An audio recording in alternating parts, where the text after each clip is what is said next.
this topic. I don't know anyone else that has done a full book review of J.D. Vance's book, Communion.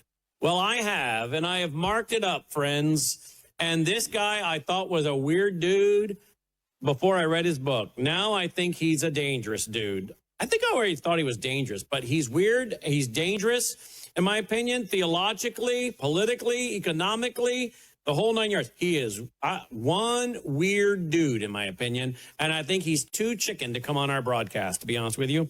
But maybe he'll prove me wrong and show up. I'd be nice. I'd be a gentleman, but I don't think he'll like the questions, and I don't think he can defend his worldview from the Bible, despite the fact he keeps talking about himself being a Christian in here. Now, he admits that he's a converted Catholic. He's converted to Catholicism. He's a Catholic.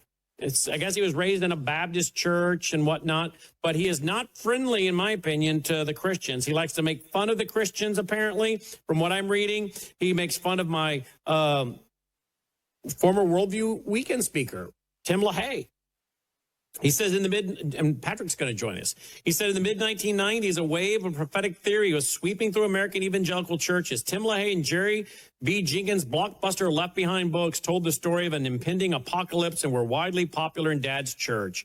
One woman told me I had handsome eyes, which might earn me a beautiful wife if the Lord didn't come before I was old enough to marry. And this is a real problem. On page 262, the vice president says that he talks to the dead.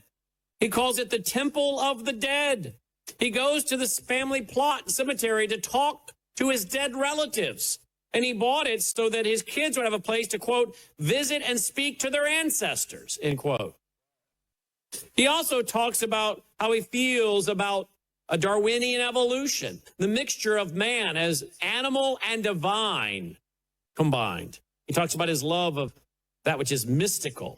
He talks about using the power of the government to force corporations to give a livable wage. Who defines that? I'm going to play a clip for you tonight with Patrick Wood where the vice president is actually talking about using the power of the government to take away the property and resources of people we don't agree with. If they are against our issues, if they're not with us on the cultural war issues, we might just seize their stuff. I'm sorry, I'm not for doing that. Unless it's a national security issue and we're dealing with terrorism. Other than that, we're for private property, right? But you got to hear this tonight, folks, because this is a real problem.